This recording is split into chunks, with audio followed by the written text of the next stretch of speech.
Hello, welcome once again to Urban Paranormal. My name is Keith, and today is another spooky story. Today's spooky story is about vampires. Yet again, we have more vampire stories that have some things from Liverpool. There's one there. Okay, so let's begin. Today's story is about the Brownlow Hill vampire. I first heard about the basic details of the following creepy story from an article by Richard Whittington Egan, and it led me on to research the story in more depth. Whittington Egan mentioned the booksellers on the house of Brownlow Hill, which was haunted by an entity, and in researching the background to his story, I discovered that the so-called haunting, believed to have been the work of a poltergeist, had a much more sinister history. This is what I unearthed with my delvings. In the 1930s, a family at a house on the corner of Brownlow Hill and Trowbridge Street were troubled by what they assumed to be rats in their cellar. The Williams family heard a loud scratching sound coming from the cellar on many occasions, and so the rat catchers were brought in and were caught nothing. One afternoon there was a loud crash in the cellar, and when Mr. Williams went to investigate, he found a huge gaping hole in the cellar wall and a pile of crumbled old bricks below it. He summoned for his brother, and they both peered into the hole with candles, and what they saw amazed them. The hole led to what seemed to be a series of catacombs and tunnels. The Williams brothers knew of the so-called Mole of Edge Hill and naturally wondered who had constructed the tunnel, and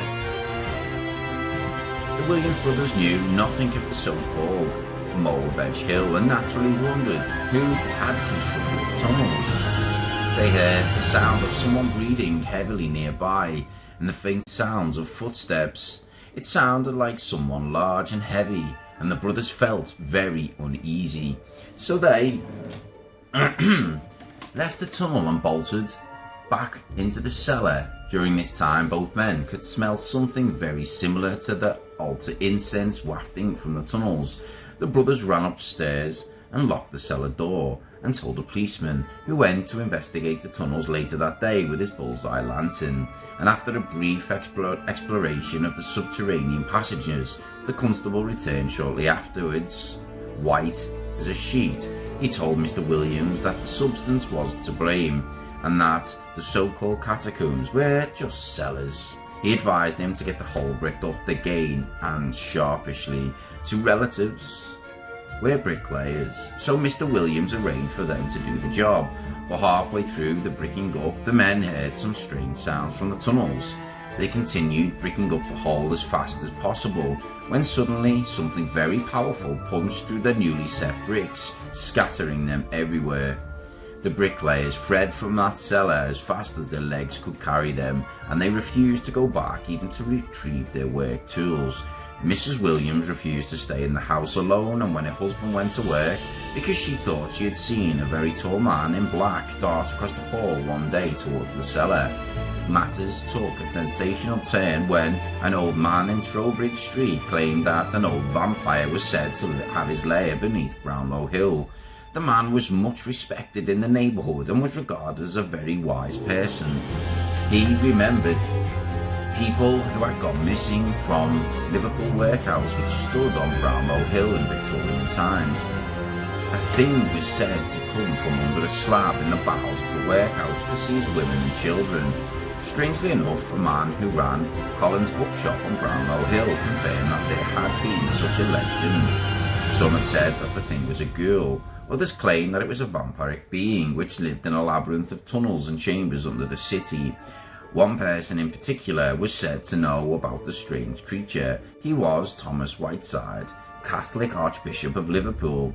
He had even sought advice from the Vatican on how to deal with vampires, which are mentioned or made reference to in all of the world's cultures.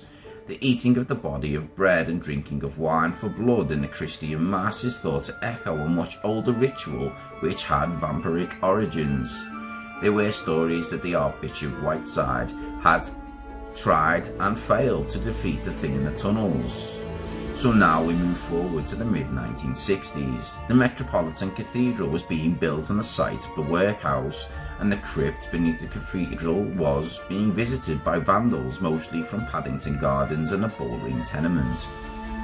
A night watchman named Sugnor was brought in to guard the crypt. In this crypt, which lies deep below the basalt and sandstone of a miniature quarry, there are tombs.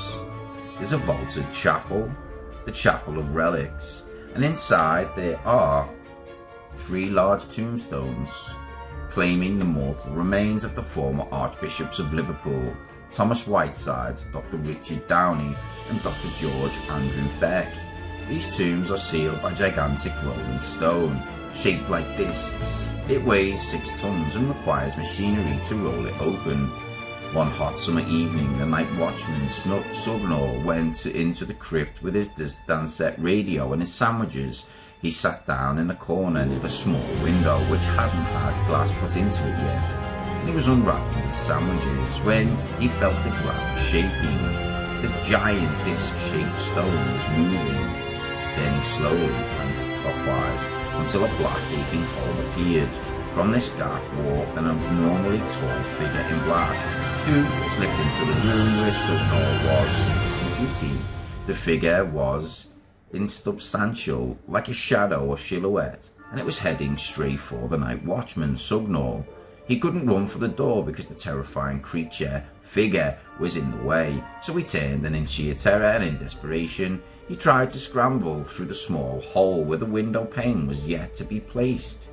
He smashed his head repeatedly against the small opening in blind panic, and then he collapsed with shock and concussion.